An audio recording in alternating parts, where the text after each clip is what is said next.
يا مساء الخير وصباح الخير اخواتي بقى. قبل ما نبدا الحلقه ما تنسوش كده تصلوا على النبي. الوقت الطلب مني واحد قهوه غامق محوج، بس المره دي مش هنعمله ولا على الرماله ولا على البوتاجاز ولا على السبرتاي، حتى هنعمله على البخار. تعالوا ما نشوف الطريقه المناسبه للكافيهات بيعملوها ازاي على البخار، واعلمكم الطريقه برضو للي حابب يتعلمها.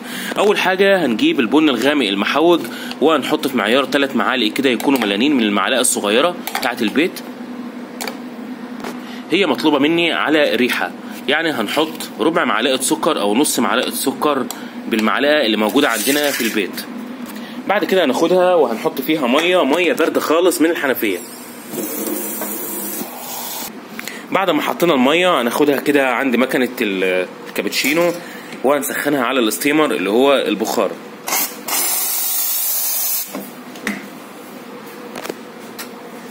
بعد كده هنجيب الكنكه وهنحطها كده على البخار وهندفيها بس قبل وما نسخنهاش قوي، ندفيها عشان اقول لكم هنعمل ايه.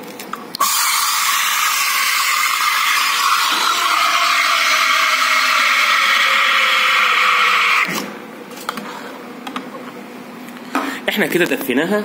بعد كده هنقلبها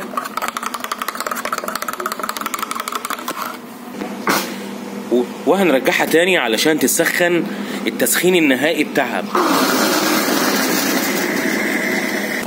وبعد ما سخناها طبعا لما بنعملها على البخار بتخلص بسرعه قوي، ما بتكملش حاجه.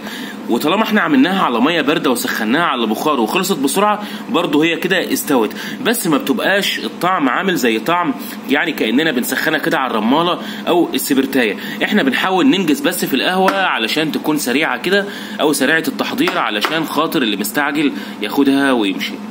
بعد كده نجيب الكنكه بتاعتنا وندب كده عليها شويه، نهدي كده البن. بعد كده نقوم نازلين بقى كده زي ما انتم شايفين، هوريكم الوش بتاعها عامل ازاي. هننزل كده بالراحه كده خالص.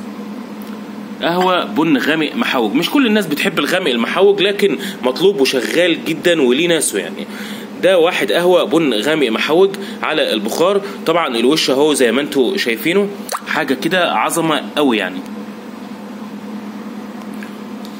اللي ما اشتركش في القناه يا ريت تشتركوا بسرعه، وما تنسوش تعملوا لايك وشير وبس. خلاص، كان معاكم احمد الشناوي.